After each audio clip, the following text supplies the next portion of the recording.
Ang umaga sa Maynila ay may sariling ingay, isang walang tigil na ugong ng mga busina sirena, at ang magkakahalong tinig ng milyon-milyong taong nagsisimula ng kanilang araw. Ngunit sa itaas ng lahat ng ito, sa ika-55 palapag ng isa sa pinakamataas na gusali sa Bonifacio Global City, may isang munting santuwaryo ng katahimikan. Dito sa malawak na balkonahe ng kanilang penthouse, abala si Lyra Reyes sa kanyang hardin. Hindi ito isang hardin na puno ng mga pambihirang rosas o mamahaling orkidya. Ito ay isang koleksyon ng mga halamang gamot at gulay na maingat niyang itinanim sa mga paso at kahoy na taniman tanglad basil oregano, sili at ilang puno ng talong. Bawat dahon na kanyang hinahaplos, bawat dakok ng lupa na kanyang dinadama ay isang piraso ng Palawan na dinala niya sa gitna ng kagubatan ng semento. Sa edad na 29 taglay ni Lyra ang isang ganda na hindi nangangailangan ng kolorete o palamuti. Ang kanyang balat ay kayumang gihinulma ng araw ng kanyang sinilangang isla. Ang kanyang buhok itim at makapal ay malayang nakalugay sa kanyang likuran, umaalon sa bawat paggalaw. Ngunit ang tunay niyang kapangyarihan ay nasa kanyang mga mata, malalalim at madidilim, naglalaman ng karunungan ng kanyang mga ninuno at ng isang tibay na sinubok ng panahon. Habang inaalis niya ang ilang tuyong dahon, sa kanyang tanim na kamatis isang pamilyar na amoy, ang kanyang nalanghap, ang mamahaling pabango na laging gamit ng kanyang asawa. Kasunod nito ay ang dalawang malalakas, ngunit magiliw na braso na yumakap sa kanyang baywang mula sa likuran. Mahal bulong ni Marco de Villa sa kanyang tainga. Ang boses nito'y malambing at bahagyang paos pa mula sa pagtulog. Hinalikan niya ang batok ni Lyra na nagdulot ng isang pamilyar na kilig sa dalaga. Ang aga mo namang nagising. You're already talking to your plants again. Humarap si Lyra at sinalubong ang mga labi ng asawa. Kinukumusta ko lang sila.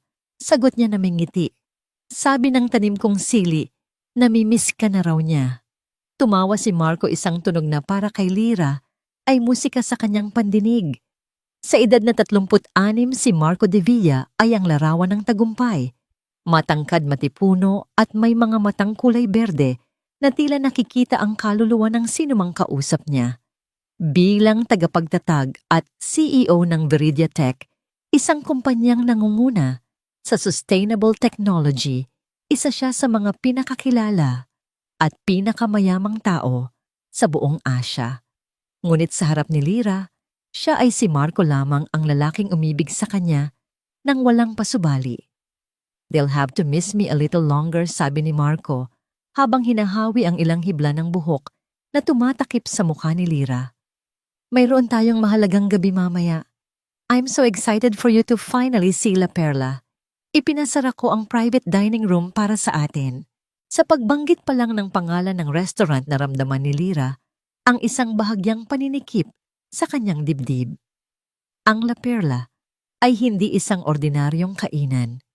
Ito ang lugar kung saan nagtitipon ang mga pinakamayayamang pamilya sa Pilipinas, isang lugar kung saan ang halaga ng isang plato ay katumbas na ng isang buwang sahod ng isang guro. Nawala ang nangiti sa kanyang mga labi na palitan ng isang anino ng pag-aalala.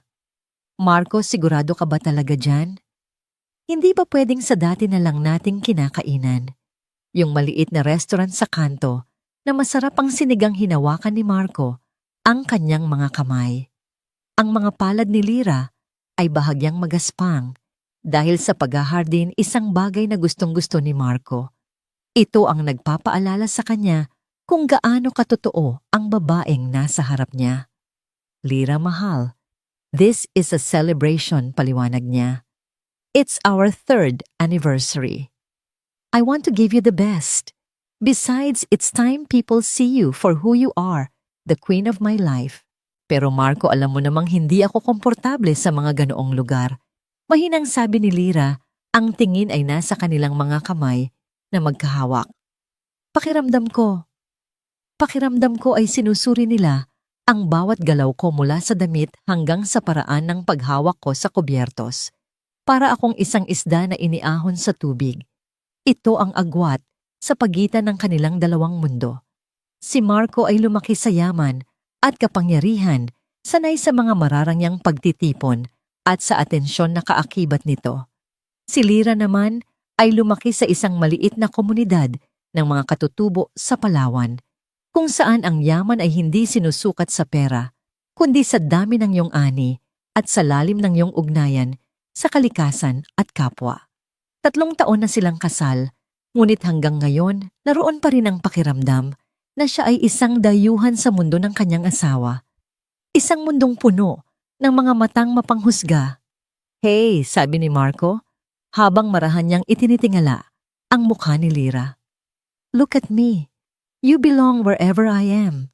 Kung kasama mo ako, walang sino man ang may karapatang humusga sa'yo.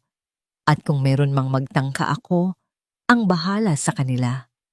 Ang sinseridad sa boses ni Marco ay sapat na para bahagyang mapawi ang kaba ni Lyra. Alam niyang totoo ang sinasabi nito. Ipaglalaban siya ni Marco sa kahit kanino. Ngunit hindi nito nababago ang katotohanang may mga taong hindi matatanggap kung sino siya, at isa na rito ang ina ni Marco. Naalala ko lang ang nangyari noong huling family dinner natin pag-amin ni Lyra. Ang mga tingin ni Mama Elvira. Ang mga komento niya tungkol sa suot kong barot saya na galing pa sa tribo natin. Bumuntong hininga si Marco. Si Doña Elvira de Villa ay isang babaeng nabuhay sa tradisyon at reputasyon. Para sa kanya ang pagpapakasal ni Marco kay Lyra, isang babaeng walang kilalang apelyido at walang yaman, ay isang dagok sa kanilang pamilya. Kahit kailan ay hindi niya ito direktang sinabi, ngunit ipinaparamdam niya ito sa bawat kilos, sa bawat salita. "Mama is just." Traditional son, sabi ni Marco, kahit alam niyang hindi yun sapat na dahilan. She means well. Gusto niya lang na masanay ka sa mundo natin. Sa mundo ninyo ulit ni Lyra, sa kanyang isip. Hindi sa mundo natin. Marco ayos lang pilit ng ngiti ni Lyra. Ayaw niyang maging dahilan ng away sa pagitan ng mag-ina. "Sige, pupunta tayo sa La Perla. Para sa'yo. Para sa anibersaryo natin." Gumaan ang mukha ni Marco at niyakap niya muli si Lyra ng mahigpit. "Thank you, mahal. I promise you it will be a perfect night. Just you and me." Habang nakayakap siya sa asawa, nakatingin si Lyra sa labas ng balkonahe sa mga nagtataasang gusali na bumubuo sa skyline ng Maynila. Mula roon tanaw niya ang dalawang mukha ng syudad, ang makikinang na tore ng mga mayayaman, at sa di kalayuan ang mga nagkukumpulang bubong ng mga mahihirap. Naramdaman niya muli ang agwat. Isang agwat na hindi lang sa pagitan niya at ng mundo ni Marco, kundi sa pagitan ng buhay na kinalakihan niya at ng buhay na mayroon siya ngayon. Sa mga mata ni Marco, si Lyra ay hindi isang dayuhan sa kanyang mundo. Si Lyra ang kanyang mundo. Ngunit alam ni Lyra na sa mga mata ng iba, lalo na sa mga taong makakasalamuha nila, mamayang gabi, siya ay mananatiling isang tagalabas. Isang simpleng babae mula sa probinsya na sa hindi maipaliwanag na dahilan ay napadpad sa pugad ng mga elitista. At sa gabing iyon sa loob ng marangyang La Perla, hindi niya alam na ang lahat ng kanyang pangamba ay magkakatotoo sa paraang hindi niya kailanman inakala. Ang bahay ng mga De Villa sa Forbes Park ay hindi isang simpleng tirahan. Ito ay isang monumento. Nakatayo ito sa gitna ng isang malawak na lupain na papaligiran ng matataas na pader na binabantayan ng mga guwardiya at natatakpan ng mga mayayabong na puno ng akasya na mas matanda pa sa Republika. Ang disenyo nito ay klasikong Espanyol na may mga malalaking bintanang kapis sahig na gawa sa makintab na nara at mga antigong kasangkapan na tila bawat isa ay may sariling kasaysayan. Pagpasok pa lang ni Lyra at Marco ang bumungad sa kanila ay hindi init ng isang tahanan, kundi ang malamig at halos solemne na katahimikan ng isang museo. Ang hangin ay amoy floor wax at mamahaling bulaklak na nakaayos sa isang higanteng florerang porselana sa gitna ng bulwagan. Sa mga dingding nakasabit ang mga oil painting ng mga ninuno ni Marco. Ang kanilang mga mata ay tila nakamasid at humuhusga sa bawat bagong mukha na pumapasok sa kanilang pamamahay. Naramdaman ni Lyra na kusa siyang napatuwid ng tayo. Ang kanyang mga kamay ay bahagyang nanlamig. Kahit ilang beses na siyang nakapunta rito, hindi pa rin nawawala ang pakiramdam na siya ay isang bisitang kailangang mag-ingat sa bawat hakbang. Marco Hijo Lyra. Ang boses ni Doña Elvira de Villa ay sumalubong sa kanila mula sa sala. Ang ina ni Marco ay isang babaeng nasa mga huling taon ng kanyang dekada, 50, ngunit ang tindig at kilos ay parang hindi tumatanda. Nakasuot ito ng isang simpleng puting bestida na halatang gawa ng isang sikat na taga-disenyo at ang leeg nito ay napapalamutian ng isang kwintas na perlas. Bawat hibla ng kanyang buhok ay nasa tamang lugar. Lumapit si Lyra at nagmano isang gawi ng paggalang na itinuro sa kanya mula pagkabata. Tinanggap ni Doña Elvira ang kanyang kamay, ngunit ang mga mata nito ay mabilis na sinuri si Lyra mula ulo hanggang paa. Nakasuot si Lyra ng isang simpleng blusa at pantalon na maluwag mga damit na komportable at praktikal para sa kanya. Mukhang malusog kahilya, sabi ni Doña Elvira na may isang nangiting hindi umabot sa kanyang mga mata. Ang pamumuhay sa syudad ay tila hiyang sayo. Sa pandinig ng iba ito ay isang papuri, ngunit para kay Lyra, mayroon itong ibang kahulugan. Para bang sinasabi nitong, nawawala na ang pagiging probinsyana mo, pero hindi pa rin sapat. Salamat po, Mama. Sagot na lang ni Lyra. Halikayo, nakahanda na ang pananghalian yaya ni Doña Elvira habang iginagabay sila patungo sa malawak na silid-kainan. Ang hapagkainan ay mahaba at gawa sa solidong kamagong sapat para sa 20 tao. Ngunit ngayon, 3 lang silang nakaupo sa dulo nito na lalong nagpalitaw sa kalawakan at katahimikan ng silid. Ang mga kubyertos ay kumikinang napilak at ang mga plato ay may gintong selyo ng pamilyang De Villa. Pakiramdam ni Lyra, ang isang plato pa lang ay mas mahal pa sa buong kabuhayan ng isang pamilya sa kanyang pinanggalingan. Habang nagsasalin ng sopas, ang isang unipormadong katulong sinimulan ni Doña Elvira ang kanyang pag-uusisa na nakabalat kayo bilang isang simpleng kumustahan. Nabalitaan ko mula kay Marco na mayroon kayong selebrasyon mamayang gabi. Simula niya habang marahang hinahalo ang kanyang sopas. Sa La Perla, isang napakagandang pagpili, Hijo. It's our 3rd anniversary, Ma, sabi ni Marco na nakangiting hinawakan ang kamay ni Lyra sa ilalim ng mesa. Ang init ng palad ni Marco, ang tanging nagpapaginhawa sa pakiramdam ni Lyra. 3 taon na pala, sabi ni Doña Elvira na may bahagyang pagtaas ng kilay. Ang bilis ng panahon. Parang kailan lang. Lyra, nakapaghanda ka na ba ng isusuot mo para mamaya? Ito na. Ito na ang tanong na kinatatakutan ni Lyra. Opo, Mama. Mayroon na po akong napili. Mabuti naman, sabi ng matanda. Uminom ito ng tubig mula sa kanyang kopa bago nagpatuloy. Alam mo, noong nakaraang linggo, nakasabay ko sa isang charity event si Margarita Zobel. Ang kanyang manugang si Bianca ay naroon din. Napakaganda ng suot niyang damit. Isang likha ni Radyo Laurel. Simple lang pero elegante. Alam niya kung paano magdala ng sarili sa mataas na lipunan. Ganoon dapat. Naramdaman ni Lyra ang pag-atake. Hindi ito direkta ngunit malinaw ang mensahe. Hindi ka katulad ni Bianca. Hindi ka marunong. Lyra has her own style, mabilis na sabat ni Marco na bahagyang sumimangot. And she's beautiful in anything she wears. Alam ko, anak, sagot ni Doña Elvira, ang boses ay malumanay na tila nagbibigay payo. Hindi ko minamasama si Lyra. Ang akin lang, ang mundo natin ay mapanghusga. Isang pagkakamali lang sa pananamit at pag-uusapan ka na ng lahat. I'm only thinking of you, Lyra. kailangan mong matutong protektahan ang pangalan ng pamilyang dinadala mo ngayon. Pangalan ng pamilya, para kay Lyra ang mga salitang yon ay parang isang mabigat na kadena na ipinulupot sa kanya. Hindi ba sapat na mahal siya ni Marco? Kailangan pa ba niyang maging isang Devilla sa paningin ng lahat? Tahimik na lang si Lyra na kumain.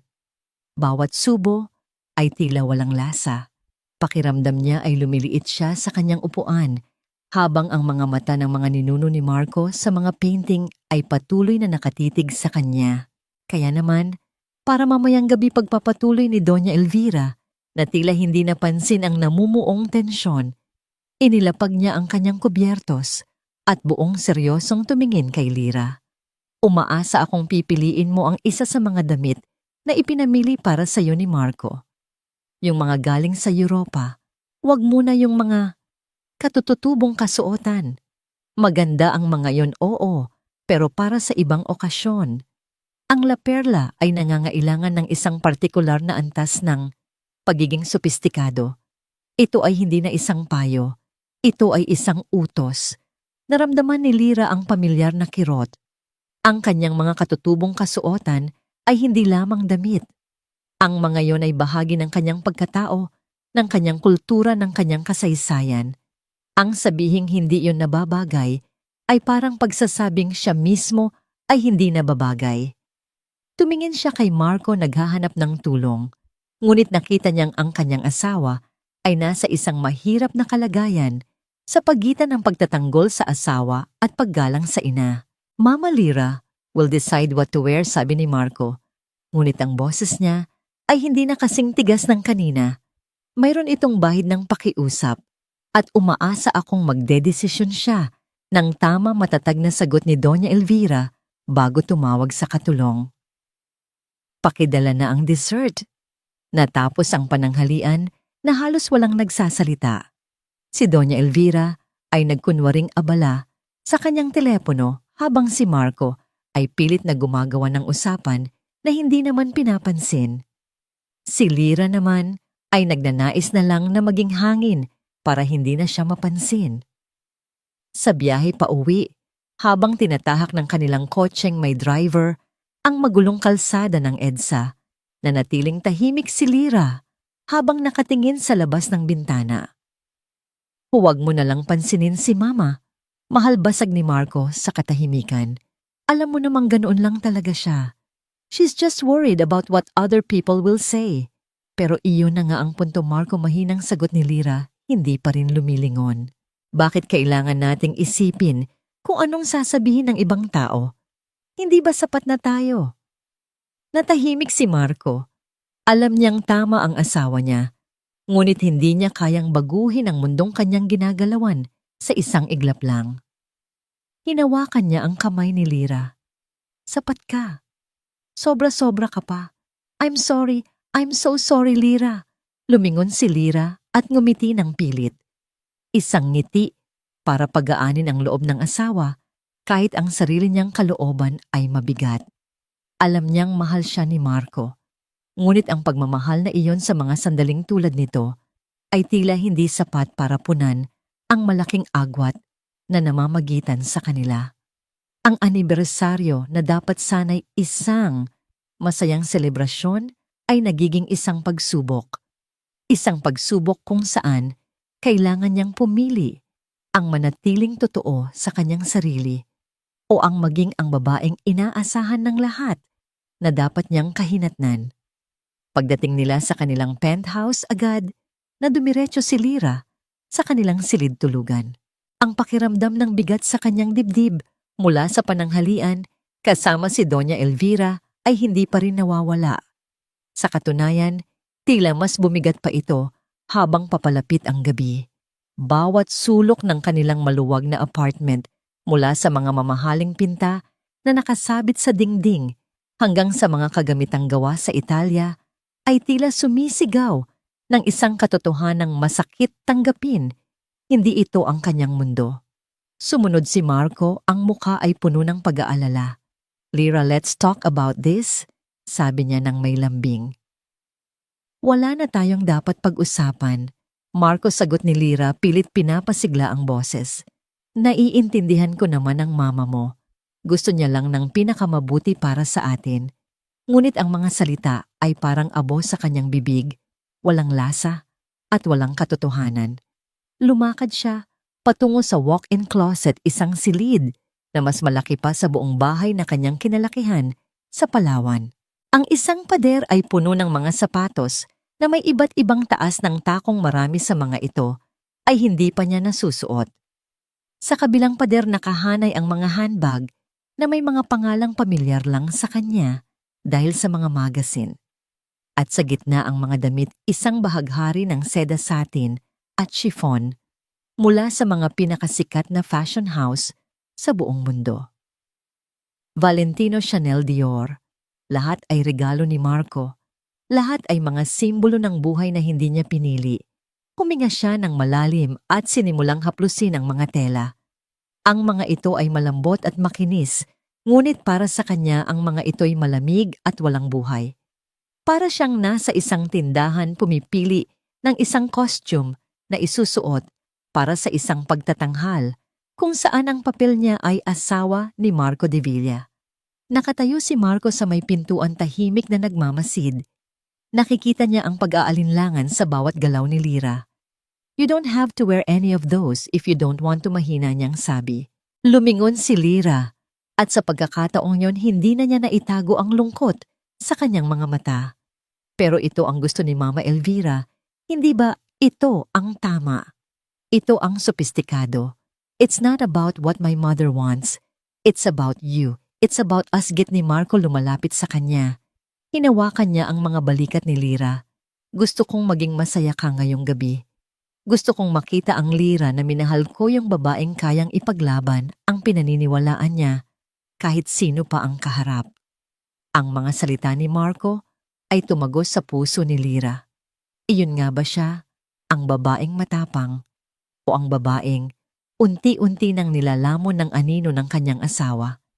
Tumingin siya sa salamin. Ang nakita niya ay isang babaeng nalilito. Hinaplos niya ang kanyang braso, ang balat na kayumanggi na tila naging mas maputla sa ilalim ng artificial na ilaw ng closet. "Hindi ko na alam, Marco," bulong niya. "Hindi ko na alam kung paano maging pareho. Ang maging si Lyra Reyes ng Palawan at ang maging si Mrs.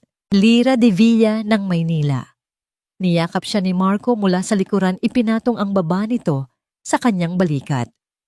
Tumingin sila pareho sa kanilang refleksyon sa salamin. "You don't have to choose," bulong ni Marco.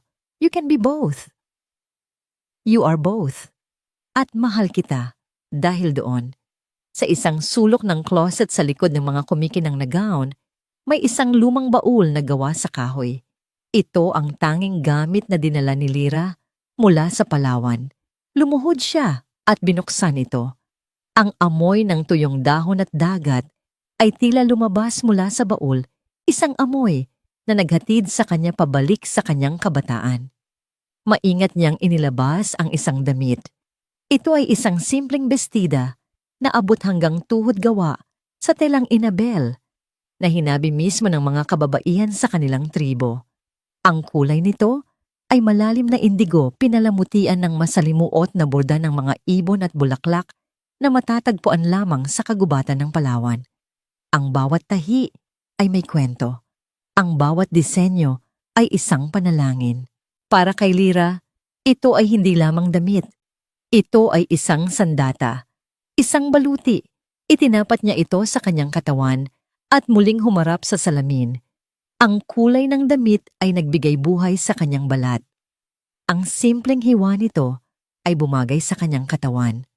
Sa suot na yon, hindi siya si Mrs. de Villa, siya si Lyra. Ito, sabi niya, ang boses ay matatag na ngayon. Ito ang isusuot ko. Nakita niya ang panandaliang pag-aalala sa mukha ni Marco na mabilis din nitong pinalitan ng isang pilit na ngiti. Naintindihan ni Lyra. Nauunawaan niya ang takot nito, ang takot na mapahiya siya, nasaktan siya ng mga mapanghusgang salita ng iba.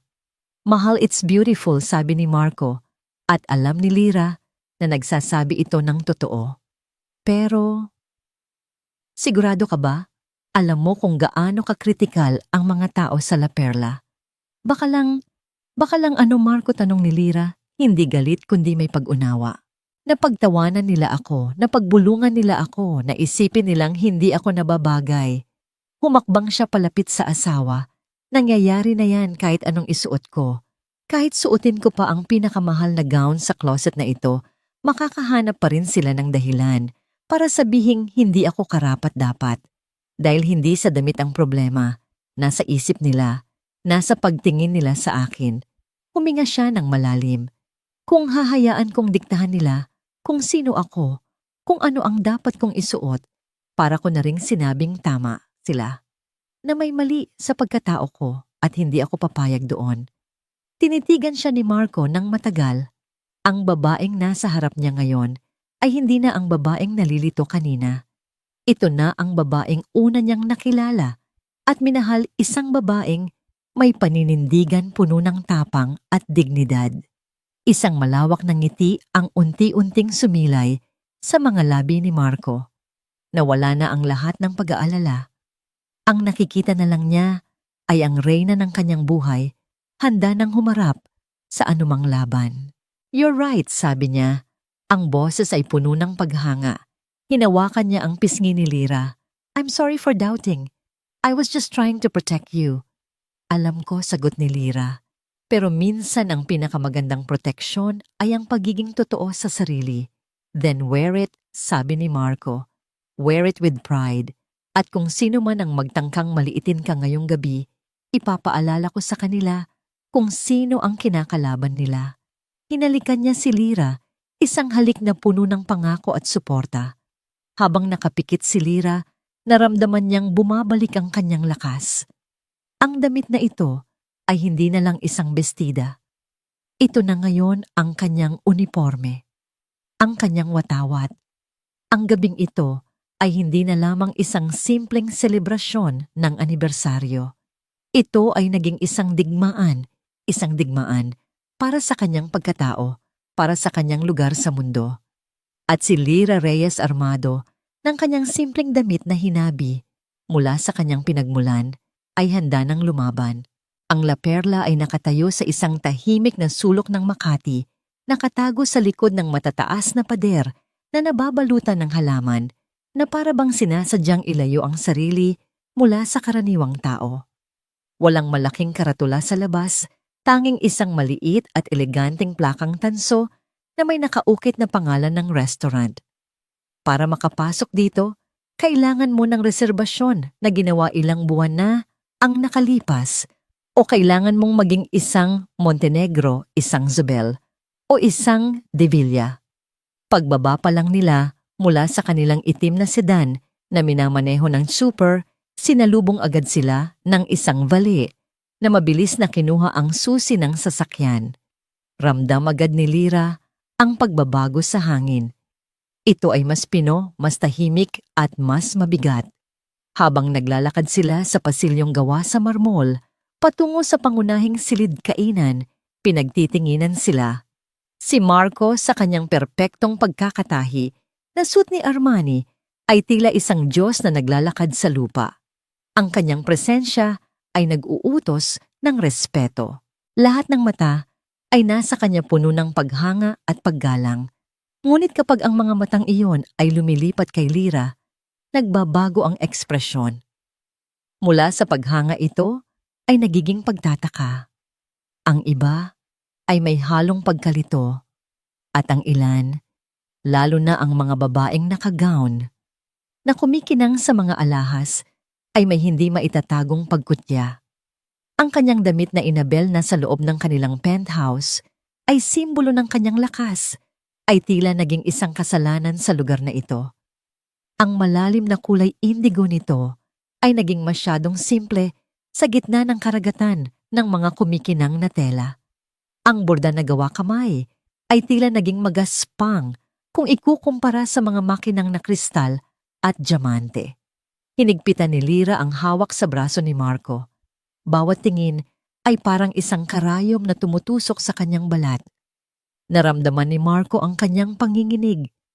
"Just look at me," bulong ni Marco. Hindi inaalis ang tingin sa unahan. Huwag mo silang pansinin. They don't matter. Sinubukan ni Lyra na sundin ang payo ng asawa ngunit mahirap. Ang mga bulungan ay parang mga bubuyog na umuugong sa kanyang paligid. Sino yan bago ba niyang katulong taga-probinsya halata sa suot? Marco de Villa really has exotic tastes. Isang Metro D na nakasuot ng tuxedo ang sumalubong sa kanila na may malawak na ngiti. Mr. De Villa, good evening. Welcome back to La Perla. Your private room is ready. Thank you, Antonio. But we've changed our minds. We'll take a table in the main dining hall tonight, sabi ni Marco, ang boses ay matatag. At malinaw sapat para marinig ng mga nasa malapit na mesa. Nagulat si Lyra. Ito ay isang desisyon na ginawa ni Marco sa sandaling iyon. Nauunawaan niya kung bakit. Ang pagkuha ng private room ay parang pagtatago. Ang pagpili na kumain sa gitna ng lahat ay isang deklarasyon. Isang pagpapakita na hindi sila nahihiya-hiya na hindi nila itatago kung sino si Lyra. Of course, sir. Right this way, sabi ni Antonio na walang bakas ng pagtataka at iginiya sila sa isang magandang mesa sa gitna ng silid sa ilalim ng isang dambuhalang chandelier na gawa sa kristal. Habang inihahatid sila sa kanilang mesa, isang pamilyar na boses ang narinig ni Lyra. Marco darling, what a surprise to see you here. Ang boses ay matinis at puno ng huwad na kasiglahan. Paglingon nila, nakita nila si Isabel Montenegro, nakaupo kasama ang kanyang asawang si Ricardo sa isang mesa malapit sa kanila. Si Isabel ay ang reyna ng alta sosyedad ng Maynila. Ang kanyang blonde na buhok ay perpektong nakaayos, ang kanyang mukha ay isang obra maestra ng isang makeup artist at sabi ng mga chismis ng isang kilalang cosmetic surgeon. Nakasuot siya ng isang puting-puting gown na hapit sa kanyang katawan at ang mga diamante sa kanyang leeg at mga kamay ay kumikinang sa bawat paggalaw. Ang tingin ni Isabel ay dumaan kay Lyra na parang hangin bago tumuon kay Marco. Ngunit sa isang iglap na yon, nakita ni Lyra ang malamig na pagtatasa sa mga mata ni Isabel. Isang tingin na sumusuri at humuhusga. Isabel. Ricardo, bati ni Marco formal at bahagyang malamig. Good evening. You should join us, alok ni Isabel. Our table is big enough. Si Ricardo Montenegro, isang lalaking dating makisig, ngunit ngayon ay may mga guhit ng pag-aalala sa mukha, ay ngumiti lang ng pilit. Halatang hindi siya komportable. Thank you, Isabel. But tonight is a special night for me and my wife, sagot ni Marco, habang marahang inilalagay ang kamay sa likod ni Lyra, isang kilos ng pag-aari at proteksyon. We're celebrating our anniversary. Sa wakas ay napilitang tumingin si Isabel kay Lyra. Isang nangiting plastic ang gumuhit sa kanyang mga labi. Oh, of course. Your wife, Lyra, isn't it? Sabi niya sa pangalan ni Lyra na parabang ito'y isang bagay na mahirap bigkasin. That's a very interesting dress you have on. Very ethnic. Ang salitang ethnic ay binitawan niya na parang isang insulto. It's from my hometown. Hand-woven by the women of my tribe, sagot ni Lyra. Ang boses ay kalmado, ngunit may diin. Hindi siya magpapadala sa panunuya nito. How quaint, sabi na lang ni Isabel bago muling bumaling kay Marco. Enjoy your evening, sabi ni Marco at marahan ng iginiya si Lyra palayo. Pagkaupo nila sa kanilang mesa, huminga ng malalim si Lyra. Mukhang masaya ang gabing ito, sarkastiko niyang sabi. Hinawakan ni Marco ang kanyang kamay sa ibabaw ng mesa. She's a snake. Don't mind her. Ngunit habang nag-order sila ng pagkain, naramdaman ni Lyra ang mga mata ni Isabel na nakatutok sa kanila. Hindi ito simpleng pag-usisa. Ito ay puno ng puot.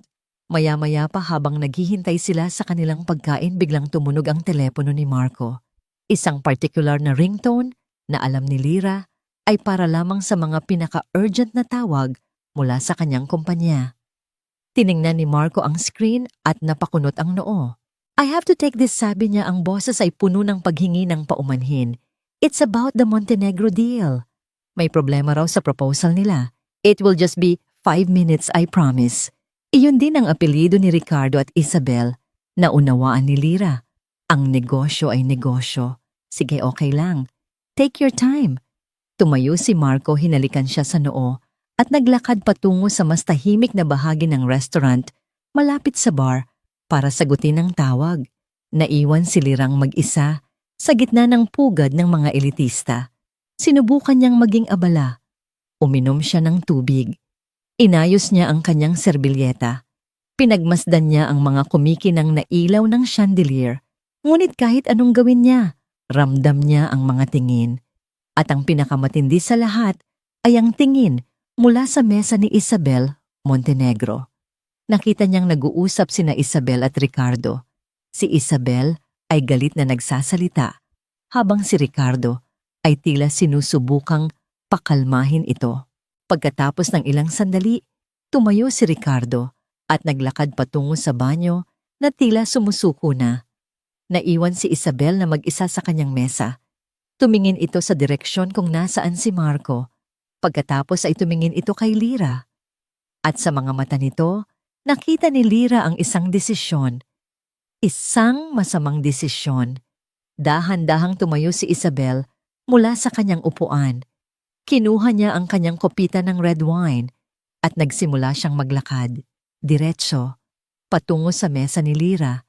Biglang bumilis ang tibok ng puso ni Lira. Bawat hakbang ni Isabel ay parang isang mabagal na pagpadyak ng tambol ng digmaan. Alam niyang may masamang mangyayari. Ang paglalakad ni Isabel Montenegro patungo sa mesa ni Lira ay parang isang eksena sa isang pelikula na pinabagal ang takbo.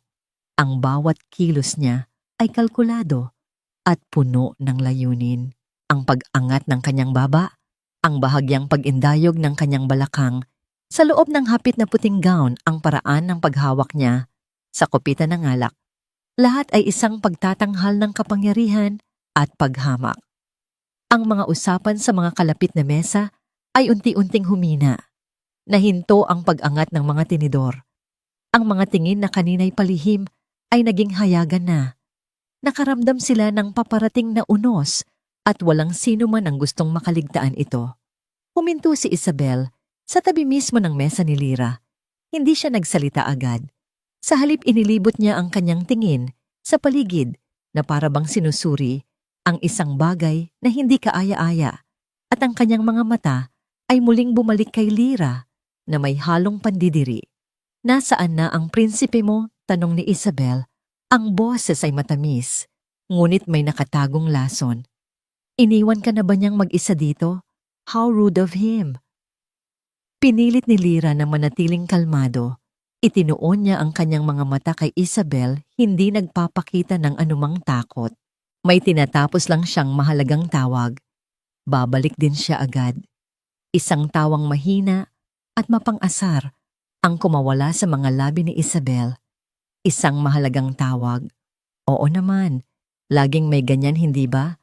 Lalo na kapag kailangan nilang takasan ng isang nakakahiyang sitwasyon. Naramdaman ni Lira ang init na gumapang sa kanyang mga pisngi. Walang nakakahiya sa sitwasyon namin, Mrs. Montenegro. Talaga ba? Sabi ni Isabel. Inilapag ang kanyang kopita sa mesa ni Lira nang may bahagyang kalabog. Lumapit siya nang kaunti ang kanyang mamahaling pabango ay humalo sa hangin, halos nakakasulasok sa tindi. Sabihin mo sa akin, Lira, ano ang pakiramdam? Ang makaupo sa isang lugar na tulad nito na alam mong hindi ka nababagay. Ang mga salita ay direkta at walang paligoy-ligoy. Ito ay isang deklarasyon ng digmaan. May karapatan akong mapunta rito tulad ng kahit sino, matatag na sagot ni Lira kahit na ang kanyang puso ay kumakarera na sa loob ng kanyang dibdib. Karapatan, muling tumawa si Isabel.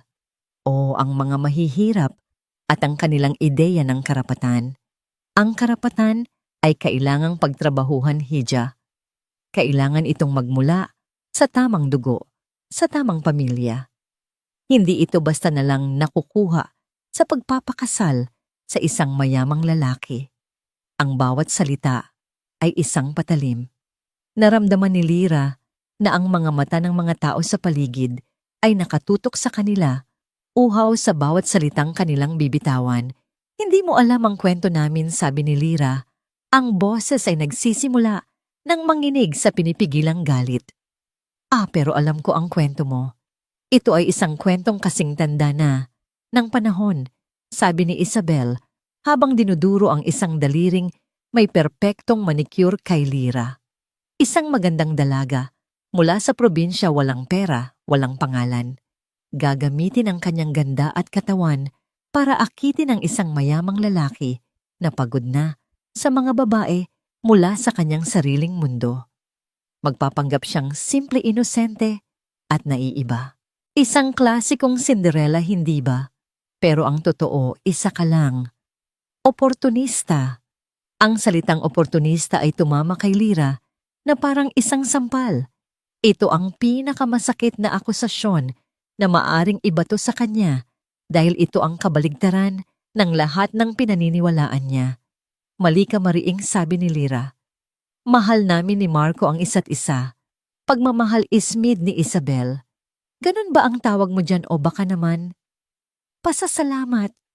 Pasasalamat dahil iniahon ka niya mula sa putikang bukid na pinanggalingan mo. Sabihin mo sa akin gaano katagal bago ka nasanay sa mga ganitong bagay.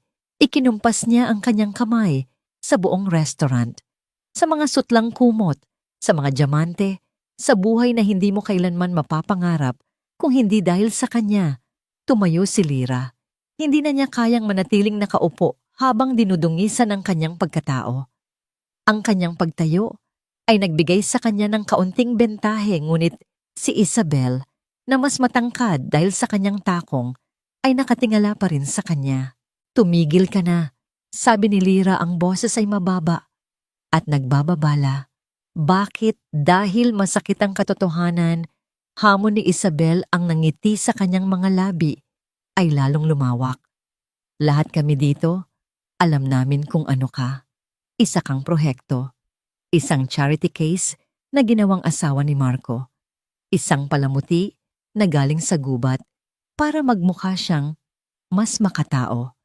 Ang bawat pangungusap ay mas masakit kaysa sa nauna. Ginamit ni Isabel ang pagiging aktivista ni Lyra laban sa kanya. Ang salitang gubat ay sinadya upang iparamdam sa kanya na siya ay isang hayop, isang taong hindi sibilisado. Wala kang alam tungkol sa pagkatao ko, nanggigigil na, sabi ni Lyra. Ang kanyang mga kamao ay nakakuyom sa kanyang tagiliran. Oo, alam ko. Alam kong ang mga katulad mo ay sanay sa hirap. Sabi ni Isabel, ang boses ay bumaba na parang isang bulong na puno ng kamandag. Pero hindi ka sanay dito. Tignan mo ang sarili mo. Kahit bihisan ka pa ng ginto, lalabas pa rin ang tunay mong kulay. Tingnan mo yang suot mo. Basahan. Basahan na dinala mo sa pinakamahal na restaurant sa Maynila. Wala ka talagang hiya. Ang pag-atake sa kanyang damit ay ang huling patak. Ang damit na ito na simbolo ng kanyang pagkatao at paglaban ay ginawang isang simbolo ng kahihiyan. Ang damit na ito ay mas may dignidad. Kaysa sa buong pagkatao mo, sumbat ni Lyra, ang galit ay sa wakas ay nanaig sa kanyang pagpipigil. Ang mukha ni Isabel ay biglang nag-iba. Nawala ang mapang-asar ng ngiti. Napalitan ito ng purong galit. Ang isang probinsyana ay naglakas loob na sagutin siya. How dare you, bulong ni Isabel, ang kanyang mga mata ay nanlilisik. Sino ka sa tingin mo para kausapin ako ng ganyan? Isang hamak na taga-bundok na pinalad lang. Sa sandaling iyon, bumalik si Ricardo sa kanilang mesa. Nakita niya ang komprontasyon at ang kanyang mukha ay namutla. Isabel, tama na yan. Halika na, pakiusap niya, sinusubukang hilahin ang braso ng asawa.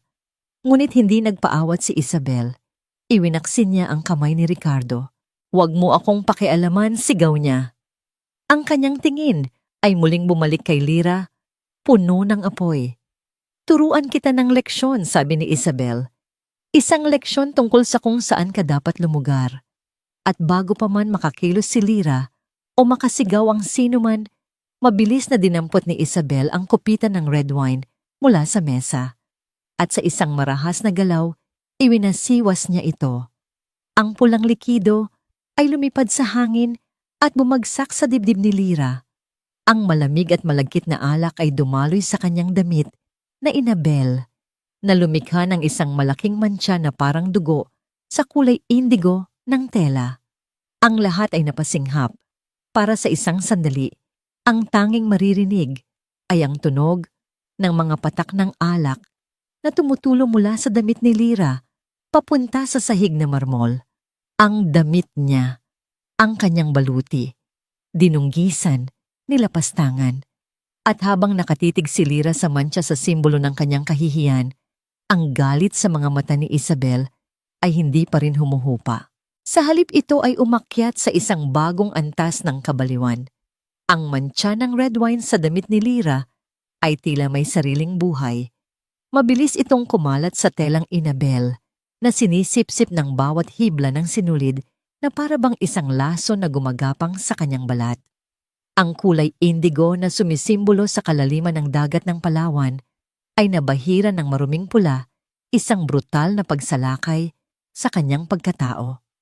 Para sa isang mahabang sandali, walang sino man sa buong La Perla ang gumalaw. Ang mga tinidor ay nanatiling nakabitin sa ere. Ang mga pag-uusap ay namatay sa gitna ng mga salita. Ang lahat ng mga matang mapanghusga, mga matang mausisa, mga matang nagulat ay nakatuon sa eksena sa gitna ng silid kainan. Nakatitig lang si Lyra, sa kanyang damit hindi makapaniwala sa nangyari.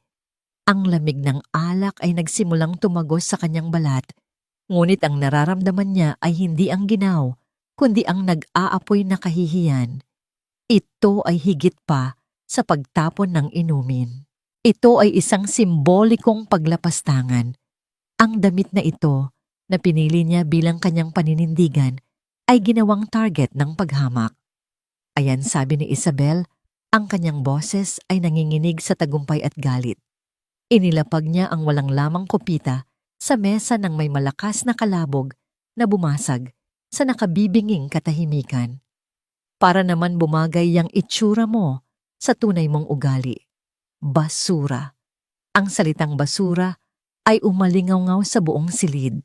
Dahan-dahang itinaas ni Lyra ang kanyang tingin mula sa nabahiran niyang damit patungo sa mukha ni Isabel. At sa mga mata ni Lyra, wala nang bakas ng takot o pagkalito. Ang naroon na lamang ay isang kalmadong apoy, isang mapanganib na katahimikan na mas nakakatakot kaysa sa anumang sigaw. Tapos ka na ba, tanong ni Lyra, ang boses niya ay mababa, ngunit malinaw, walang bahid ng panginginig. Ang kalmadong tugon ni Lyra ay tila mas lalong ikinagalit ni Isabel. Inaasahan niya ang mga luha.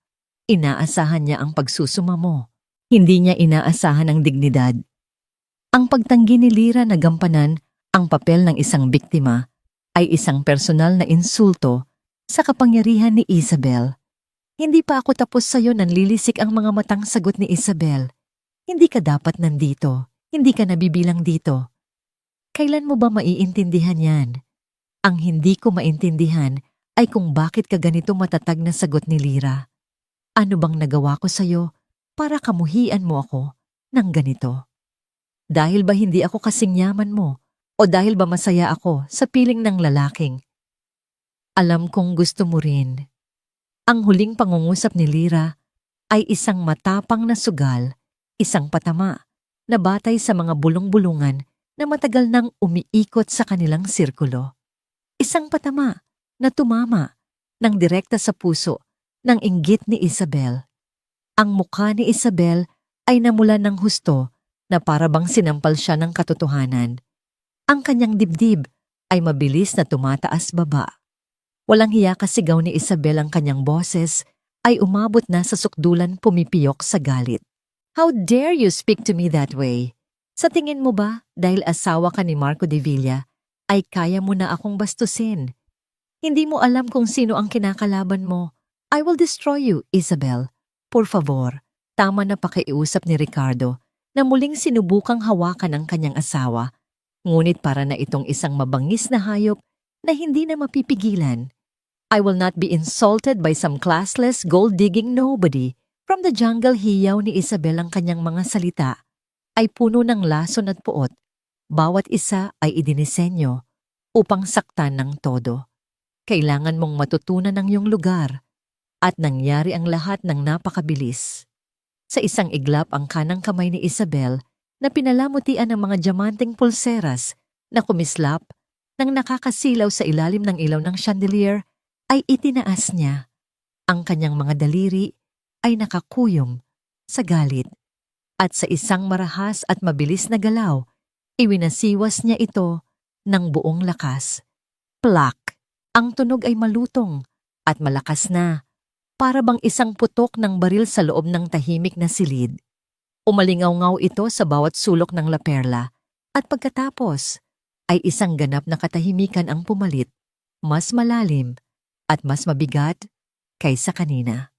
Naramdaman ni Lyra ang matinding kirot at init sa kanyang kaliwang pisngi.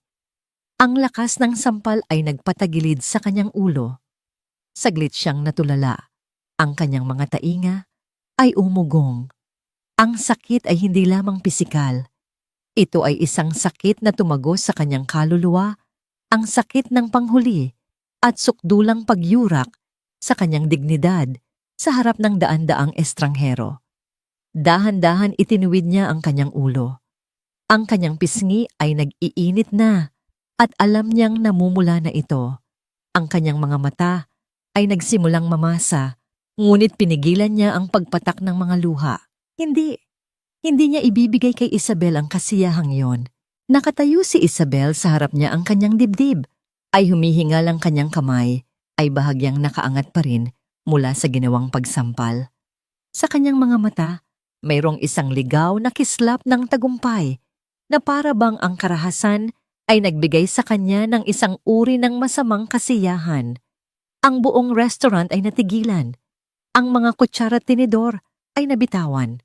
Ang mga bibig ay nakanganga sa pagkabigla. Nakikita nila ang lahat. Nakita nila ang pagtapon ng alak. Narinig nila ang mga sigaw. At ngayon, narinig at nakita nila ang sampal. Ang sampal na yon ay hindi lang isang sampal sa pisngi ni Lyra. Ito ay isang sampal sa lahat ng ideya ng tamang asal ng sibilisadong pagkilos. Ito ay ang pagbabalik sa pinakaprimitibong paraan ng pagpapahayag ng galit at kapangyarihan. At sa sandaling iyon, sa gitna ng kristal at pilak ng laperla, sa harap ng mga pinakamayayamang tao sa Maynila, si Isabel Montenegro ay gumawa ng isang pagkakamali. Isang pagkakamali na yayanig hindi lang sa kanilang dalawa, kundi sa buong pundasyon ng mundong kanilang ginagalawan. Isang pagkakamali na magkakaroon ng mga kahihinatnang hindi niya kailanman inasahan at tiyak na hindi niya kayang bayaran. Ang sampal ay narinig sa buong mundo at ang sagot dito ay paparating na. Ang katahimikan na sumunod sa sampal ay mas mabigat at mas nakakabingi kaysa sa katahimikan ng isang libingan. Tila huminto ang pag-ikot ng mundo sa loob ng laperla. Maging ang mahinang tugtog ng piano mula sa lounge ay biglang natigil na, para bang ang pianista ay natigilan din sa pagkabigla. Ang tanging naririnig ay ang mabilis at mabibigat na paghinga ni Isabel, isang tunog ng tagumpay na puno ng galit. Nakatayo siya roon na parang isang general na nanalo sa isang labanan. Ang kanyang tingin ay nakatuon kay Lyra, naghihintay ng pagbagsak ng mga luha ng pagsuko. Ngunit hindi iyon ang kanyang nakita. Dahan-dahang itinaas ni Lyra ang kanyang kamay at hinawakan ang kanyang namamagang pisngi. Ang init at kirot ay kumakalat, ngunit ang kanyang mga mata ay nanatiling nakatitig kay Isabel. Ang mga mata na yon ay hindi nagpakita ng pagkatalo. Sa halip, ang mga ito ay kumikinang sa isang malamig at matatag na determinasyon, isang apoy na hindi kayang patayin ng anumang sampal o insulto. Iyan lang ba? Ang kaya mo, bulong ni Lyra. Ang kanyang boses ay mahina, ngunit matalas na parang isang patalim na tumusok sa gitna ng katahimikan. Ang tanong na yon, isang tahasang paghamon, sa halip na isang pagsusumamo, ay lalong nagpasiklab sa galit ni Isabel. Ang kanyang mukha ay muling namula. Ibinuka niya ang kanyang bibig para muling sumigaw, para muling manakit, para durugin ng tuluyan ang babaeng nasa harap niya. Ngunit bago pa man may lumabas na salita mula sa kanyang mga labi, isang boses ang biglang narinig mula sa likuran. Isang boses na kalmado, malamig at puno ng isang kapangyarihan na tila nagpayanig sa mismong sahig ng restaurant. Anong ibig sabihin nito? Ang mga salitang iyon ay hindi isinigaw. Binitawan ang mga ito ng may kontroladong galit na mas nakakatakot kaysa sa anumang sigaw. Agad na napalingon ang lahat at doon nakatayo, malapit sa bar, si Marco de Villa. Ang kanyang telepono ay nakababa na sa kanyang tagiliran. Ang kanyang mukha na kanina'y puno ng pagmamahal at pag-aalala ay ngayon ay isang maskara ng yelo at apoy. Ang kanyang mga berdeng mata na karaniwang malambing ay ngayon ay nakatuon kay Isabel Montenegro na may tindi na parang dalawang esmeraldang laser handang tumunaw ng kahit anong bakal. Ang pagbabago sa kapaligiran ay agaran at dramatiko. Kung si Isabel ay ang reyna ng eksena, kanina, ang pagdating ni Marco ay ang pagdating ng hari, at ang hari ay hindi natutuwa. Nag-iba ang ekspresyon sa mukha ni Isabel. Ang kanyang matagumpay na ngiti ay biglang natunaw na palitan ng isang sandali ng pagkatakot na mabilis niyang sinubukang itago sa likod ng isang maskara ng pagkukunwari. Marco darling, sabi niya, ang kanyang boses ay pilit na pinapasigla. Mabuti't bumalik ka na. Itong asawa mo ay gumagawa ng iskandalo. Sinubukan niyang baliktarin ang sitwasyon na gamitin ang presensya ni Marco para lalong idiin si Lyra. Ngunit hindi man lang tumingin si Marco sa kanya. Ang kanyang mga mata ay nakatuon lamang sa isang bagay, ang pulang marka ng kamay na malinaw na nakabakat sa pisngi ng kanyang asawa. Sa bawat hakbang na ginawa ni Marco, palapit sa kanilang mesa, tila bumababa ang temperatura sa silid. Ang mga tao ay umurong sa kanilang mga upuan. Maging ang mga waiter ay napahinto sa kanilang ginagawa. Para siyang isang bagyo na tahimik na namumuo at alam ng lahat na kapag ito ay bumuhos, ito ay magiging mapaminsala. Nilampasan niya si Isabel na para bang ito ay hindi nag-i-exist. Dumiretso siya kay Lyra. Hinawakan niya ng buong ingat ang mukha ng kanyang asawa. Ang kanyang mga daliri ay marahang-marahang hinaplos ang namumulang balat na para bang ito ay ang pinakamahalagang bagay sa buong mundo. Sinaktan ka ba niya, tanong niya. Ang kanyang boses ay mahina at para lamang kay Lyra, ngunit sa katahimikan ng silid ito ay narinig ng lahat. Tumangulang si Lyra, ang kanyang mga mata ay sa wakas ay nangilid sa luha. Hindi na dahil sa sakit, kundi dahil sa pagdating ng kanyang tagapagtanggol. Dahan-dahang ibinaba ni Marco ang kanyang mga kamay at pagkatapos, dahan-dahan siyang lumingon upang harapin si Isabel Montenegro. Ang tingin na ibinigay niya kay Isabel ay isang bagay na hindi malilimutan ng sinuman sa mga nakasaksi nito. Ito ay isang tingin na walang emosyon, walang galit, walang awa. Ito ay ang tingin ng isang hukom na naghahatol ng kamatayan. Isabel, sabi niya, ang pangalan nito ay binitawan niya na parang isang sumpa. Gusto kong itanong sa'yo pero alam ko nang ikaw ang may gawa. Marco, hindi mo naiintindihan, nagsimulang magpaliwanag si Isabel. Ang kanyang boses ay nanginginig na. Hindi, Isabel. Ikaw ang hindi nakakaintindi. Putol ni Marco. Ang kanyang boses ay nanatiling kalmado, ngunit may bigat na parang isang blok ng semento. Tumingin siya sa paligid sa mga matang nakamasid sa kanila. At pagkatapos itinaas niya ang kanyang boses ng kaunti sapat para marinig ng lahat sa bawat sulok ng restaurant. Ang babaeng ito, sabi niya, habang marahang inilalagay ang kanyang kamay sa likod ni Lyra, ay si Lyra Reyes de Villa, ang asawa ko, ang buhay ko, ang reyna ng aking tahanan. Isang kolektibong paghinga ang narinig mula sa mga tao. Ang mga bulungan ay sumabog na parang apoy sa tuyong damo. Asawa niya, Diyos ko, sinampal niya ang asawa ni Marco de Villa. Siya pala si Mrs. de Villa. Si Isabel ay namutla na parang isang papel. Ang kanyang mga mata ay lumaki sa pagkatakot. Ang kanyang bibig ay bahagyang nakabuka, ngunit walang salitang lumalabas. Ang buong pundasyon ng kanyang mundo ay gumuho sa isang pangungusap lamang. Inakala niyang sinasaktan niya ang isang hamak na tagalabas.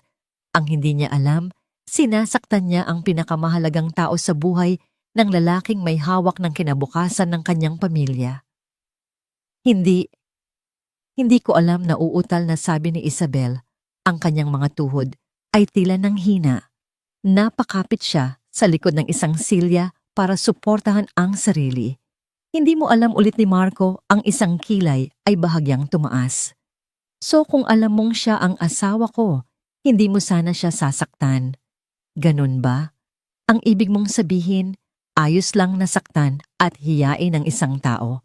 Basta't sa tingin mo ay wala siyang kapangyarihan. Ganyan ka ba pinalaki, Isabel? Ang bawat tanong ay isang dagok na mas masakit pa kaysa sa pisikal na sampal. Hindi lang si Isabel ang tinatamaan ng mga salita ni Marco, kundi ang lahat ng nasa silid na may parehong pag-iisip. Naisip mo ba kahit isang saglit lang pagpapatuloy ni Marco ang kanyang boses, ay nagsimulang tumaas ang galit? Ay unti-unti nang kumakawala. Kung ano ang mararamdaman mo, kung ang asawa mo ang ginanito, kung ang ina mo, kung ikaw mismo ang binuhusan ng alak at sinampal sa harap ng lahat, dahil lang sa iyong suot o sa iyong pinanggalingan, walang makasagot. Ang lahat ay napayuko sa hiya. Hindi sabi ni Marco, sinasagot ang sarili niyang tanong, dahil ang mga taong katulad mo ay hindi iniisip ang nararamdaman ng iba. Ang iniisip niyo lang ay ang inyong sarili, ang inyong kapangyarihan, ang inyong imahe. Lumingon siya sa Maitre Dina, nakatayong hindi kalayuan, namumutla at nanginginig. Antonio, tumawag ka ng security at tumawag ka ng pulis. Ang utos ay nagdulot ng isa pang alon ng pagkabigla sa buong restaurant. Pulis, halos paanas na sabi ni Isabel. Ang takot ay malinaw na sa kanyang boses. Marco, please. Huwag. Mag-usap tayo. Maayos natin to. Humarap muli si Marco sa kanya, ang kanyang muka ay walang anumang bakas ng awa. Tapos na tayong mag-usap, Isabel, sabi niya. Ang kanyang mga salita ay pinal at walang pag-aalinlangan. Sinaktan mo ang asawa ko at sa gabing ito, matututunan mo na may mga bagay sa mundong ito na hindi nabibili ng pera at may mga pagkakamali na hindi na kailanman maayos. Ang hari ay nagsalita na at ang paghatol ay nagsimula na. Ang utos ni Marco na tumawag ng pulis ay parang isang bombang sumabog sa gitna ng La Perla. Ang mga salitang security at pulis ay mga salitang halos hindi naririnig sa isang lugar na tulad nito kung saan ang mga di pagkakaunawaan ay karaniwang inaayos ng tahimik sa likod ng mga saradong pinto sa pamamagitan ng mga abogado at malalaking halaga ng pera. Ang paggawa nito sa publiko ay isang malinaw na mensahe, hindi ito isang simpleng alitan. Ito ay isang krimen. Si Isabel Montenegro ay tila nawalan ng lahat ng kulay sa mukha. Ang kanyang mga mata ay nanlalaki sa purong takot. Ang imahe niya, ang kanyang reputasyon, ang pangalan ng kanyang pamilya, lahat ay nasa bingit ng pagkasira. Sa isang iglap siya, ang reyna ng sosyal na eksena, ay naging isang karaniwang kriminal na nahuli sa akto. Marco, pakiusap. Nagmamakaawa ako, sabi ni Isabel. Ang kanyang boses ay basag at desperado. Lumapit siya, sinusubukang hawakan ang braso ni Marco, ngunit umatras ito na para bang si Isabel ay may nakakahawang sakit. Nagkamali ako. Inaamin ko, isang malaking pagkakamali. Pero huwag mong gawin to. Masisira ang lahat. Dapat inisip mo yan bago mo itinaas ang kamay mo sa asawa ko. Malamig na sagot ni Marco, ang kanyang mga mata ay parang 2 piraso ng yelo. Habang nagaganap ang lahat ng ito, si Lira ay nakatayo lang sa tabi ni Marco, nakakapit sa kanyang braso. Isang bahagi niya ay nakakaramdam ng matinding kasiyahan. Ito ang hustisya.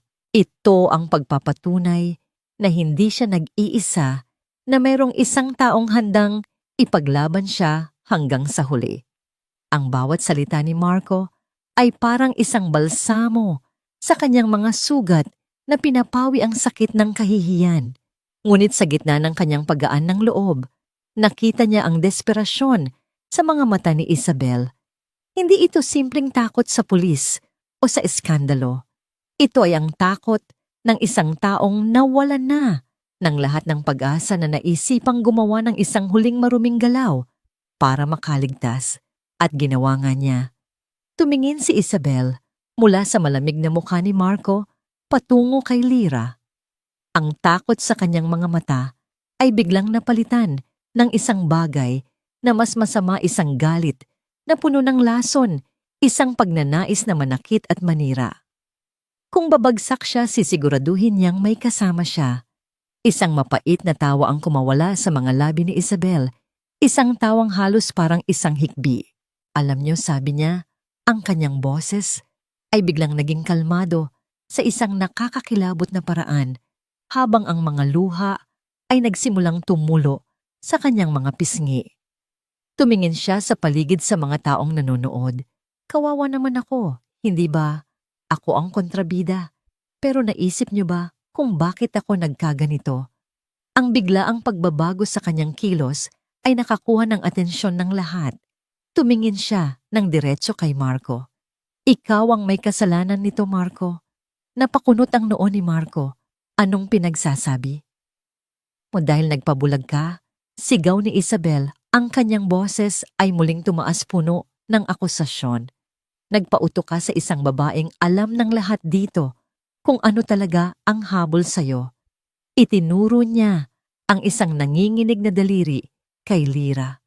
Huwag kayong maniwala sa kanyang pagiging inosente. Huwag kayong maniwala sa kanyang kwento tungkol sa pagiging simple. Lahat yan ay isang palabas, isang napakahusay na pag-arte. Naramdaman ni Lira na nanlamig ang kanyang buong katawan. Hindi niya inaasahan ang ganitong pag-atake. Ito ay mas personal, mas masakit. Tumigil ka, Isabel. Nababaliw ka na mariing, sabi ni Marco. Ako ba ang baliwha mo ni Isabel? O ikaw ang bulag? Naisip mo ba kung paano kayo nagkakilala? Isang coffee shop sa Westwood. Isang lugar na puno ng mga mayayamang tao. Anong ginagawa ng isang hamak na literacy coordinator doon? Nagkataon lang ba talaga, Marco? O baka naman, plinano niya ang lahat? Ang mga salita ni Isabel ay parang mga ahas na gumapang sa isipan ng mga nakikinig. Nagtanim ito ng isang maliit na buto ng duda. Si Lira ay natigilan. Ang paraan ng pagkakasalaysay ni Isabel sa kanilang kwento ang pinakamahalaga at pinakamagandang pangyayari sa kanyang buhay ay ginawa nitong isang kalkuladong plano, isang masamang balak. She played you, Marco. From the very beginning, pagpapatuloy ni Isabel ang kanyang mga salita ay mabilis at sunod-sunod. Ang mga simpleng damit, ang pagtanggi sa mga mamahaling regalo, ang pagiging mahiyain sa mga party. Lahat yan ay parte ng kanyang karakter. Ginawa niya ang sarili niyang perpektong babae. Para sa'yo, isang babaeng hindi materyalosa. Isang babaeng may malalim na prinsipyo. Dahil alam niyang iyon ang kahinaan mo. Alam niyang pagod ka na sa mga babaeng tulad ko. Kaya nag-alok siya ng isang bagay na bago at totoo. That's a lie. Sigaw ni Lira ang kanyang boses ay sa wakas ay nabasag. Isit tanong ni Isabel, ang kanyang mga mata ay nanlilisik. O baka naman natatakot ka lang na malaman ni Marco ang katotohanan. na ang bawat ngiti, bawat yakap, bawat I love you mo ay may katumbas na presyo sa iyong isipan, ang mga akusasyon ay brutal. At ang pinakamasakit sa lahat ang mga ito ay mga bersyon ng mga takot na minsan ay bumulong din sa isipan ni Lyra sa mga gabing hindi siya makatulog. Karapat-dapat ba ako sa lahat ng ito? Iniisip ba ng mga tao na pera lang ang habol ko? Ngayon ang mga takot na yon ay isinisisigaw sa harap ng lahat. Isabel, that's enough, sigaw ni Marco. At sa unang pagkakataon, may bakas ng kawalan ng katiyakan sa kanyang boses. Hindi dahil na naniniwala siya kundi dahil ang mga salita ni Isabel ay napakasama at napaka-personal na kahit ang pinakamatibay na pundasyon ay mayayanig. At iyon ang nakita ni Lyra, ang sandaling pag-aatubili sa mga mata ni Marco. Ang isang segundong paghinto bago siya magsalita. Hindi ito duda sa pagmamahal niya. Ito ay ang pagkabigla at ang laso ng mga salita ni Isabel na nagsimulang gumana. Para kay Lyra ang sandaling iyon ay mas masakit pa sa sampal. Ang sampal ay sugat sa laman. Ito ay sugat sa kaluluwa. Ang lalaking ipinaglaban siya kanina, ang kanyang hari, ay ngayon ay may bahagyang anino ng pag-aalinlangan sa kanyang mga mata. At sa sandaling iyon, naramdaman ni Lyra na gumuho ang kanyang mundo. Si bulong ni Isabel na nakita rin ang nakita ni Lyra. Ngumiti siya ng mapait. Kahit siya nag-iisip na dahil sa kaibuturan ng kanyang puso, alam niyang may punto ako. Masyado lang perpekto ang kwento ninyo para maging totoo. Ang mga salita ni Isabel ay ang huling dagok. Ang lason ay naipasok na, ang duda ay naitanim na, at ang matibay na alyansa ni Lyra at Marco sa isang iglap ay nagkaroon ng isang malalim na lamat. Ang tunay na laban ay hindi na sa pagitan ni Lyra at ni Isabel. Ito ay sa pagitan na ni Lyra at Marco at sa anino ng pagdududa na ngayon ay namamagitan sa kanila. Ang lason na pinakawalan ni Isabel ay kumalat sa hangin, mas mabigat at mas nakak-suffocating kaysa sa usok. Ang komprontasyon ay lumipat mula sa isang malinaw na laban ng tama at mali, patungo sa isang madilim at magulong lugar ng duda at akusasyon. Si Lyra, na kanina lang ay nakakaramdam ng tagumpay at pagpapatunay, ay ngayon ay nakatayo na, parang isang nasasakdal na muling nilitis para sa isang bagong isang krimen laban sa tiwala at pag-ibig. Naramdaman niya ang paglayo ng braso ni Marco mula sa kanya, hindi isang pisikal na paglayo, kundi isang emosyonal na distansya. Ang isang segundong pag-aalinlangan na yon ay lumikha ng isang bangin sa pagitan nila, isang bangin na tila napakahirap tawirin. Tumingin siya sa kanyang asawa at ang nakita niya ay isang lalaking naguguluhan na pilit na nilalabanan ang lason na ipinasok sa kanyang isipan. Ang sakit na dulot nito ay halos hindi niya makayanan. Nakatayo si Isabel, humihingal, ngunit may ngiti ng tagumpay sa kanyang mga labi, kahit na ang mga luha ay patuloy na dumadaloy sa kanyang mukha. Nanalo siya. Hindi man siya makaligtas sa kaso, nagawa naman niyang sirain ang isang bagay na mas mahalaga. Sa gitna ng tensyonadong katahimikan na ito, kung saan ang lahat ay hindi alam kung ano ang susunod na mangyayari, isang boses ang biglang narinig. Hindi ito malakas, hindi ito galit.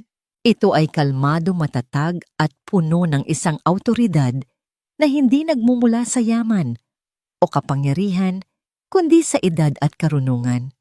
Isabel Montenegro, nakakahiya ka. Lahat ay napalingon sa pinanggalingan ng boses. Sa isang mesa sa may bintana, dahan-dahang tumayo ang isang babaeng may edad na marahil ay nasa mga huling taon ng kanyang dekada 60. Ang kanyang buhok ay kulay pilak na, ngunit ang kanyang mga mata ay matalas at puno ng buhay. Nakasuot siya ng isang simpleng itim na bestida at isang kwintas na perlas, walang kinang ng diamante, ngunit may bigat ng tunay na klase. Kilala siya ng lahat sa silid.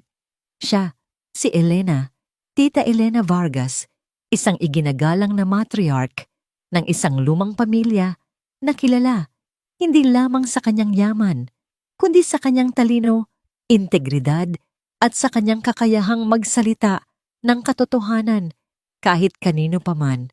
Kaibigan siya ng yumaong ama ni Marco at kinikilala siya maging ni Doña Elvira. Ang kanyang simpleng pagtayo ay nagpabago sa buong dinamika ng silid. Tita Elena. Bulong ni Isabel ang kanyang muka ay biglang namutla sa ibang dahilan. Ang husgahan ni Marco de Villa ay isang bagay. Ngunit ang husgahan ni Tita Elena Vargas sa harap ng buong alta sosyedad ay ibang usapan. Ito ay isang social death sentence. Hindi pinansin ni Tita Elena ang kanyang pagtawag.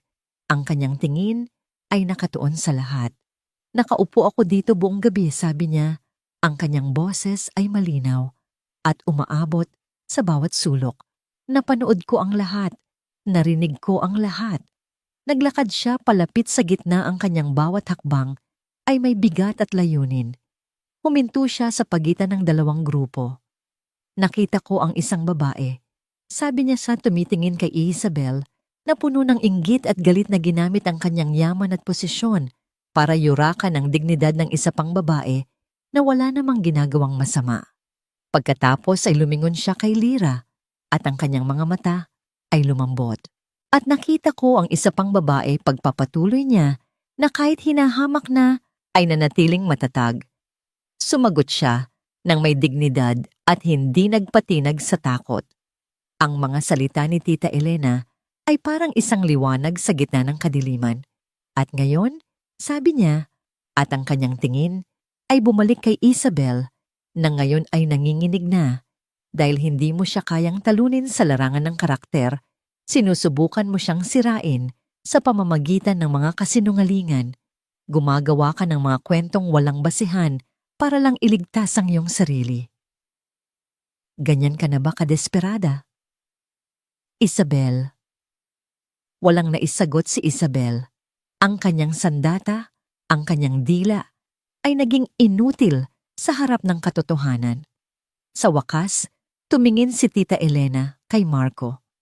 Ang kanyang tingin ay hindi galit, kundi puno ng isang bagay na mas malalim pagkadismaya. At ikaw, Marco, sabi niya, ang kanyang boses ay may bahid ng kalungkutan. Kilala ko ang ama mo. Isa siyang lalaking may isang salita at matalas ang pagkilatis sa tao. Ipinagmamalaki ka sana niya dahil sa iyong mga tagumpay. Ngunit ikahihiya ka niya kung makikita niyang nag-alinlangan ka kahit isang saglit lang sa babaeng pinili mong pakasalan dahil lang sa mga makamandag na salita ng isang taong tulad nito. Ang mga salita ay tumama kay Marco na parang isang sampal mula sa nakaraan. Tila siya nagising mula sa isang masamang panaginip. Tumingin siya kay Lyra at sa mga mata nito, nakita niya ang sakit na idinulot ng kanyang sandaling pag-aalinlangan. Ang pagsisisi ay bumaha sa kanyang puso. Hindi ko alam kung paano nagkakilala ang dalawang batang ito. Pagpapatuloy ni Tita Elena, ang kanyang boses ay muling bumalik sa buong silid. Pero may ikukwento ako sa inyo. Noong 1 taon, inimbitahan ako sa isang maliit na pagtitipon para sa isang literacy foundation. Walang press, walang mga socialite, mga guro at volunteer lang. At doon sa isang sulok, may isang babaeng buong pusong nagbabasa ng kwento sa isang grupo ng mga bata. Hindi niya alam na may nakatingin sa kanya. Wala siyang pakialam sa paligid. Ang tanging mahalaga sa kanya ay ang mga batang nakikinig sa kanya. Tumingin siya ng diretso kay Lyra.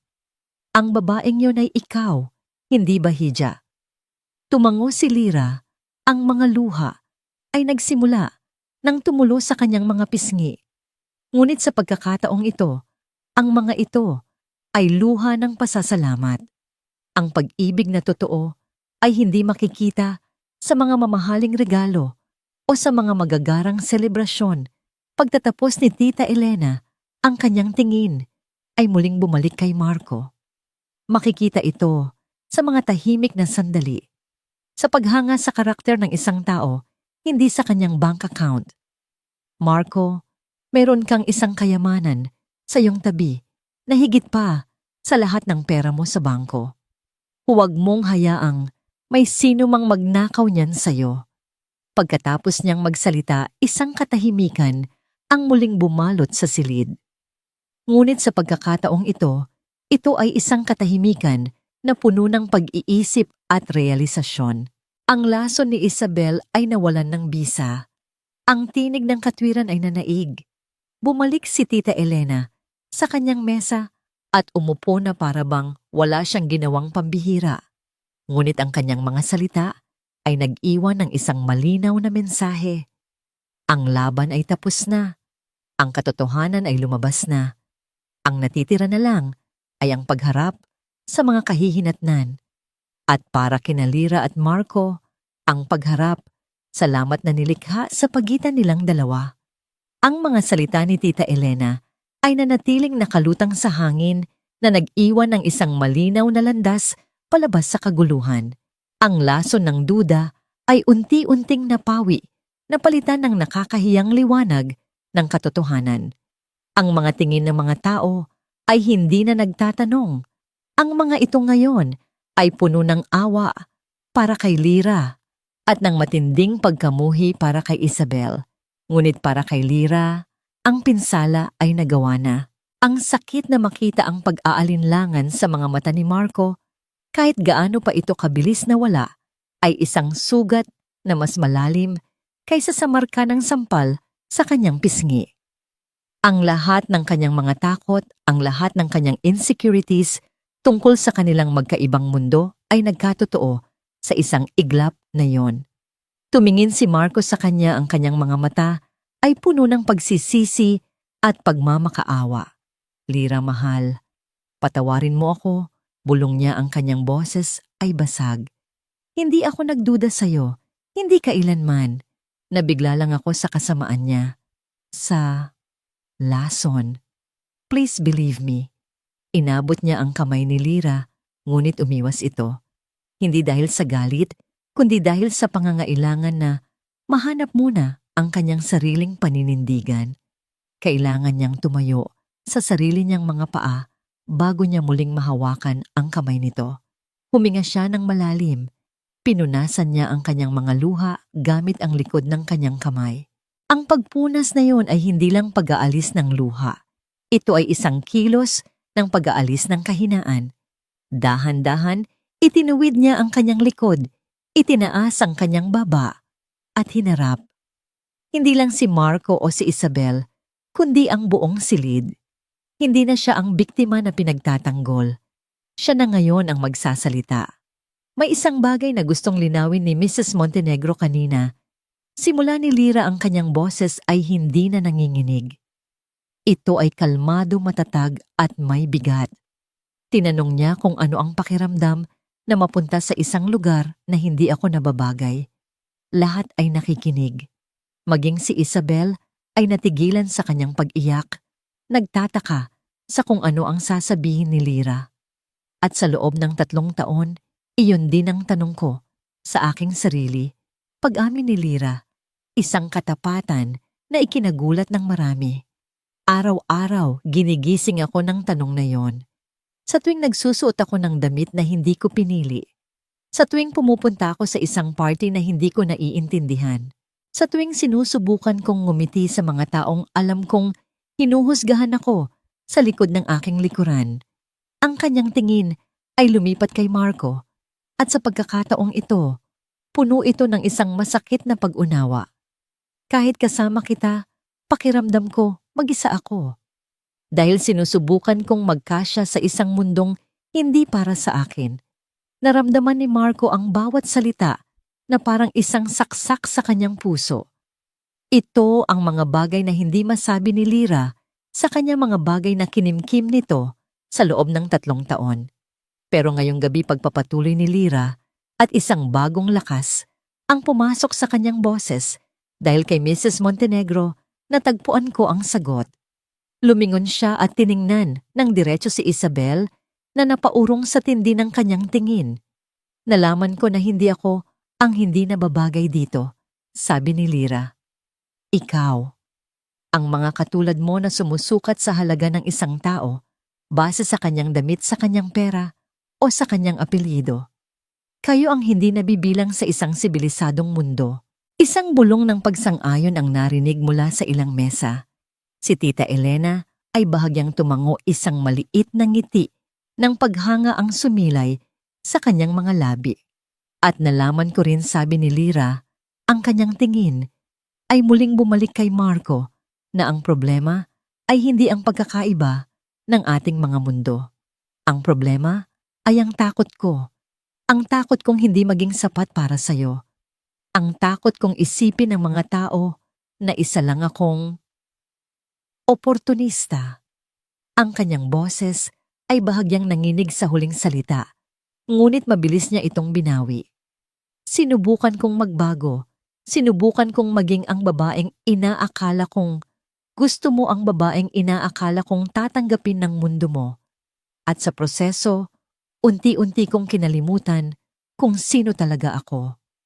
Humakbang siya palapit kay Marco. Ngayon, sila na lang ang tila tao sa silid. Ang babaeng minahal mo ay hindi si Mrs. De Villa, sabi niya. Ang kanyang mga mata ay puno ng luha, ngunit matatag. Ang babaeng minahal mo ay si Lyra Reyes. Ang babaeng nagmula sa Palawan na mas gustong magtanim ng kamatis kaysa magsuot ng diamante. Ang babaeng naniniwala na ang tunay na yaman ay nasa puso at hindi sa bangko. Ang babaeng yon ay nandito pa rin at hindi ko na siya hahayaang mawala. Inabot ni Lyra ang kanyang kamay at marahang hinawakan ang pisngi ni Marco. Hindi ko kayang kontrolin kung anong iisipin ng ibang tao. Hindi ko kayang pilitin ang mundo mo na tanggapin ako, sabi niya. Pero may isang bagay akong kayang piliin. Huminga siya ng malalim at sa mga salitang sumunod, inilagay niya ang lahat ng kanyang puso, lahat ng kanyang pananampalataya. Pinipili kita, Marco. Pinipili kita hindi dahil sa pera mo o sa pangalan mo. Pinipili kita dahil sa kung sino ka kapag tayong dalawa lang.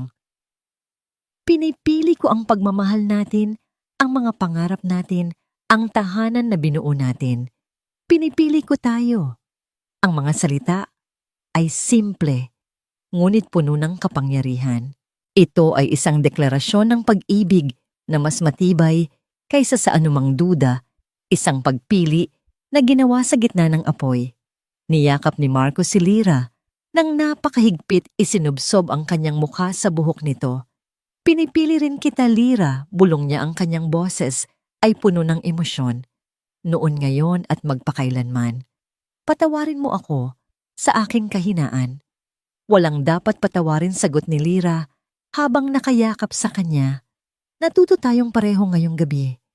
Pagkatapos ng ilang sandali, marahan silang humiwalay sa yakap. Ngunit ang kanilang mga kamay ay nanatiling magkahawak, mas mahigpit kaysa dati. Magkasama na ulit sila, isang unit na hindi na kayang sirain. Lumingon si Lyra kay Isabel sa huling pagkakataon. Ang babae ay nakaupo na sa isang silya, talunan at wasak. Ang kanyang galit ay napalitan ng isang blangkong pagtingin. Miss Montenegro, sabi ni Lyra, ang kanyang boses ay hindi na galit, kundi puno ng isang uri ng nakakalungkot na awa. Hindi ko hihilingin na parusahan ka ng pulis. Hindi ko kailangan yon. Nag-angat ng tingin si Isabel, isang maliit na kislap ng pag-asa ang sumilay sa kanyang mga mata. Pero tulad ng sinabi mo kanina, ang mga aksyon ay may kahihinatnan pagpapatuloy ni Lyra. Kaya ito ang gusto kong gawin mo. Gusto kong gugulin mo ang susunod na 6 na buwan bilang isang volunteer sa isa sa mga literacy center na tinutulungan ko sa Tondo. Walang camera, walang press release. Ikaw lang at ang mga bata na kailangan mong turuang magbasa. Ang mungkahi ay ikinagulat ng lahat. Ito ay hindi parusa. Ito ay isang hamon para sa pagbabago. Gusto kong makita mo ang mundo sa labas ng iyong ginintuang hawla. Sabi ni Lyra, Ang kanyang mga salita ay diretso at walang paligoy-ligoy. Gusto kong malaman mo ang kwento ng mga taong hinuhusgahan mo. Gusto kong maintindihan mo na ang dignidad ay hindi eksklusibo para sa mga mayayaman. Ito ay para sa lahat. Ang alok ay nanatiling nakabitin sa hangin, isang pagkakataon para sa pagtubos sa halip na paghihiganti. Para kay Lyra ito ang kanyang huling salita. Hindi na niya kailangan ng pag-amin ng pagkakasala mula kay Isabel. Sa pagpili sa sarili niya at sa pag-ibig nila ni Marco, nanalo na siya sa paraang mas mahalaga. Ang pagpili ay na kay Isabel na ngayon ang harapin ang hustisya sa legal na paraan o ang harapin ang mas mahirap na daan ng pagbabago. Ngunit ang desisyon ni Lyra ay nagmarka ng pagtatapos ng laban. Sa pamamagitan ng pagpili sa pag-ibig at pagpapatawad, sa halip na galit ipinakita niya sa lahat kung ano ang tunay na lakas.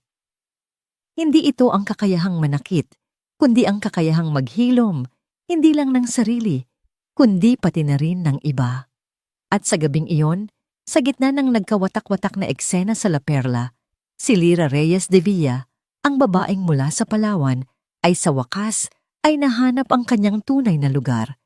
Hindi ito sa mataas na lipunan, kundi sa tabi ng lalaking kanyang mahal na katayo ng may dignidad na walang sinuman ang makakabuwag. Ang alok ni Lyra para sa pagtubos ay nanatiling nakabitin sa hangin, isang tulay na gawa sa grasya sa gitna ng mga guho ng gabing iyon. Ang buong restaurant ay naghihintay sa sagot ni Isabel. Ito ay isang pagkakataong hindi inaasahan, isang daan palabas sa legal na gusot, na puno ng kahihiyan, kapalit ng isang bagay na mas mahirap ang pagpapakumbaba. Para sa isang saglit, tila, tatanggapin ito ni Isabel. Ang pag-asa sa kanyang mga mata ay nagpapakita ng isang pagnanais na kumapit sa anumang salbabida na inihagis sa kanya. Ngunit habang tinititigan niya si Lyra, ang babaeng naging dahilan ng kanyang pagbagsak na ngayon ay bukas palad na nag-aalok ng isang uri ng kapatawaran, isang bagay ang muling nagbago sa loob niya. Ang pagmamataas na nakatanim ng malalim sa buto ng mga Montenegro sa loob ng maraming henerasyon ay muling umusbong.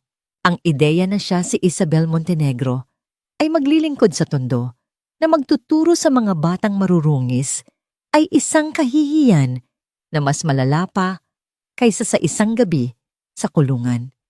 Isang mapait at sarkastikong ngiti ang gumuhit sa kanyang mga labi.